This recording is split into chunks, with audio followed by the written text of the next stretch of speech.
What's up, people?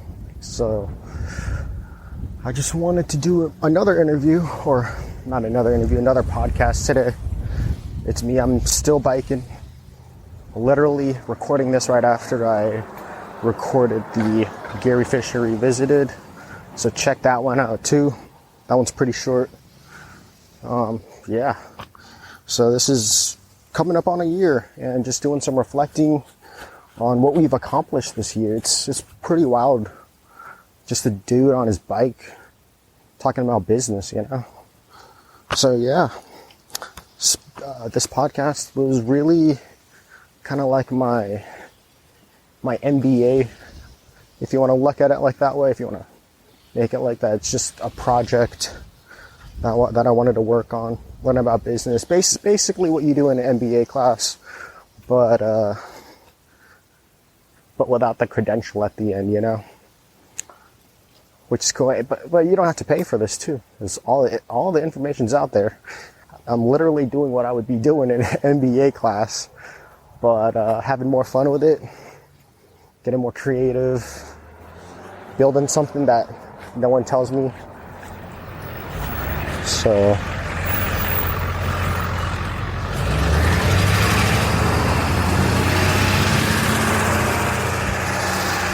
yeah, just just trying to cross the street here at first. Sorry about that noise, but yeah, basically NBA podcast project. It's been a wild ride. Nobody's paying me to do this, so there's also a Childish Gambino line. He says, if you pay, or it's in the song Monster by 21 Savage featuring Childish Gambino. He says in the song, if you paid me to do it, or if they paid you to do it, you don't have to ask what you're worth. Or let me look this up right. I want to get it right, cause I care about the audience, you know. I'm not like those big companies. So, Monster by 21 Savage. I highly recommend it too. I'll link it below. Super awesome song.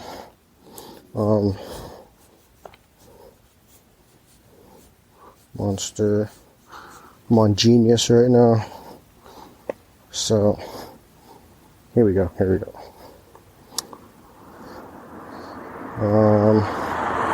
If they paid you to do it, you don't gotta ask. You don't gotta ask what you're worth, and that basically means that Childish Gambino is saying that an artist, your worth is defined by whatever someone is willing to pay for your product. In an era of insecurity, where people constantly question their value, if someone pays you for your product, you don't have to question your worth. So, what I personally think that means is, the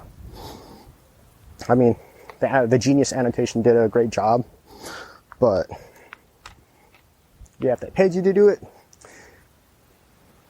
then you're worth X amount. But since nobody pays me, you don't really know.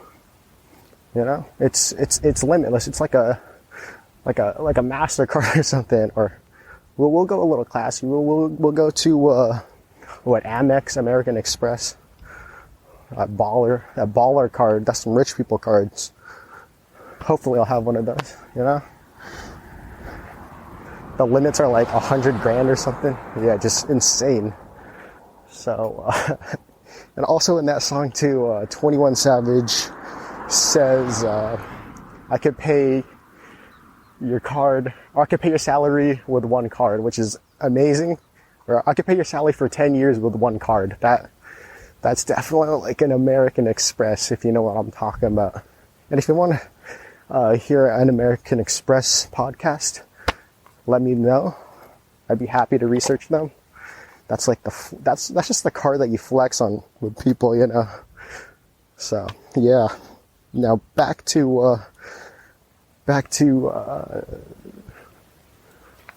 on track. So yeah, nobody's paying me to do this. I'm having a ton of fun with it. definitely more on the way. We've gotten to about 40 episodes, which is really awesome. Yeah, there's going to be a lot of changes in the near future. Stay woke for some new art. We're making that right now. So yeah, just gotta refresh. Just celebrate what we've accomplished together. We've got about 20-ish case studies on different businesses. That's probably more than what you're gonna do in. That's probably about the same amount of, just a little bit under of what a MBA class wants. You're probably going to do 50 in an MBA or something. But they're also going to be super in depth. Or it might be, I don't know. I really don't know. But you're probably going to do like 3 companies and just like drill them down super, super like deep. Probably 3 to 5 companies and drill them down like on the financials, the marketing, the management, international, if they are international. So just the whole like the whole shebang, and just truly understand that business. And you're probably going to do what I do, just skimming the surface a little, some history stuff. Probably do about 50 of those. But yeah, nothing too different. And I'm probably enjoying it a lot more than people in MBA courses. So, but yeah, this year in review, about 40 episodes, 20 case studies. We figured out how to get on all the platforms. That was pretty big for me. That actually took a lot longer than expected. I didn't really know what I was doing. So we got it on Spreaker, we got it on Spotify, Apple Podcasts, Google Play now. So I'm really proud about that. We got our official badges. SoundCloud, I'm not upgrading for SoundCloud Pro because I don't really use SoundCloud that much, but I definitely respect the platform. They have a whole bunch of rare music that you'll never find anywhere else other than SoundCloud. And it gives artists a lot of features, it really empowers the creator on SoundCloud. So that's why it's kind of like a joke when you say, oh, I got a new fire mixtape on SoundCloud for newer artists, because everybody has done that. And they actually have had some really famous people come out from there. Like I think Chance the Rapper, Mac Miller, but I think he was on Dat Piff. But yeah, I really, really do like to see these platforms that empower the creator. So kudos to SoundCloud. And also shout out again to SoundCloud, because that was the first place. I had a podcast before this podcast. I think it was like my first podcast I ever did, called Bread Talks, and that was on SoundCloud. Shout out to the OGs who find that super embarrassing, super cringy, but it's all worth it. Learn a lot from it. We got a feature. We got one feature on Spreaker, which was huge. That bumped up our listeners and engagement a whole bunch. Like, if you see the graph, it just goes like, here's a couple listens, and then boom, here's a couple hundred listens today, and I'm like, what? That's crazy. A couple hundred downloads, like, yeah, that was huge, making it front page. We had one business reach out to us. They really enjoyed the podcast, and that was Chicobag. So shout out to Chicobag, and it's Plastic Free July. So definitely make an effort to stay away from the single-use plastic products. So make sure you get your reusable forks, reusable spoons, reusable grocery bags, and even if they're disposable, maybe you can reuse them or upcycle them for something else. Like those plastic bags that they give you at the grocery store, they're super durable. You can leave them in your car and reuse them. So less like carbon footprint too.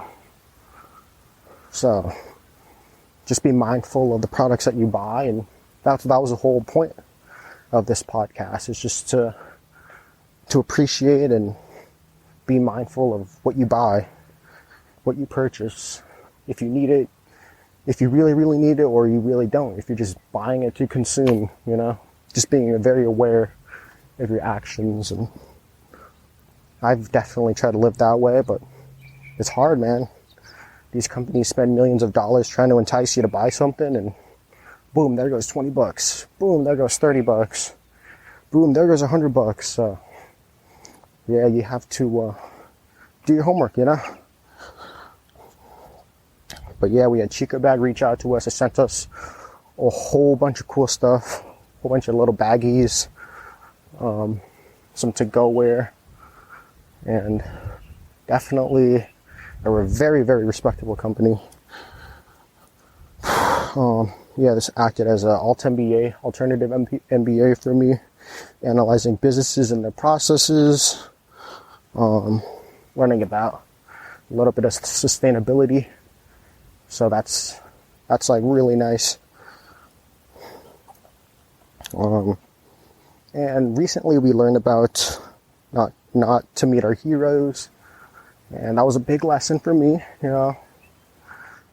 They seem all cool and interesting on the internet, but if you even get to meet them,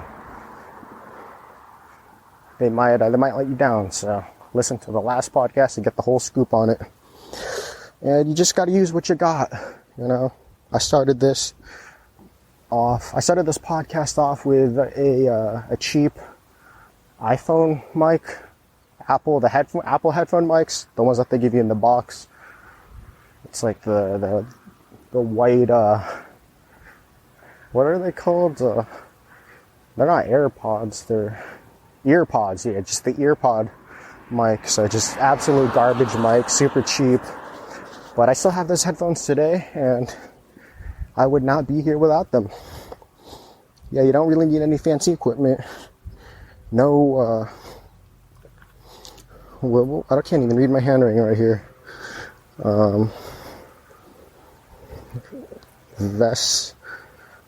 What did I write here?